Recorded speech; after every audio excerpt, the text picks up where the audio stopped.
그런데 감사원의 서해 공무원 피살 사건 관련 발표를 두고 정치권은 서로 전혀 다른 얘기를 하고 있습니다.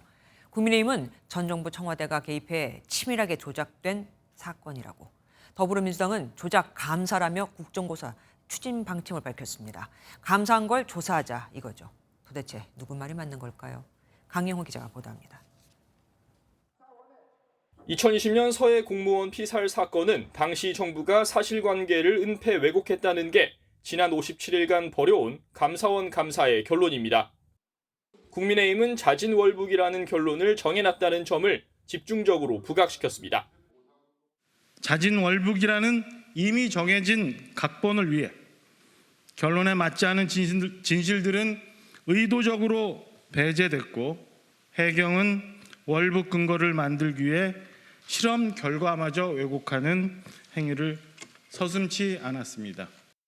더불어민주당의 정치 탄압 주장은 정치 공세라며 유족과 국민에 사죄하라고 촉구했습니다. 민주당은 감사원 발표에 신빙성부터 문제 삼았습니다.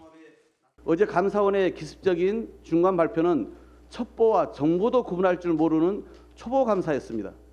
월북이 아니라는 구체적인 근거 없는 감사원의 발표와 수사 의뢰는 정치 탄압용 하명 감사로 볼 수밖에 없습니다. 민주당 정치탄압대책위원회는 최재해 감사원장을 포함해 감사원에 대한 추가 고발 조치와 함께 국정조사도 추진하기로 했습니다. 감사 개시와 절차 등을 명확히 규정하는 감사원법 개정안 역시 당론으로 추진한다는 계획입니다. 민주당은 2020년 9월 당시 국방위원회 비공개 회의록을 공개하자고 또 한 번 제안했습니다. 국방위 의결이 필요한 사안인 만큼 이를 둘러싼 여야의 공방도 계속될 전망입니다. MBN 뉴스 강영호입니다. 안녕하세요. 김주하입니다. 공정하고 신속한 MBN 뉴스, 유튜브를 통해서도 만나보실 수 있습니다. 특히 더 많은 뉴스와 라이브를 보고 싶으시다면 오른쪽을 눌러서 구독하시면 됩니다. 어렵지 않죠? 빠르고 정확한 뉴스로 계속 찾아뵙겠습니다. MBN 뉴스를 시청해주신 여러분 고맙습니다.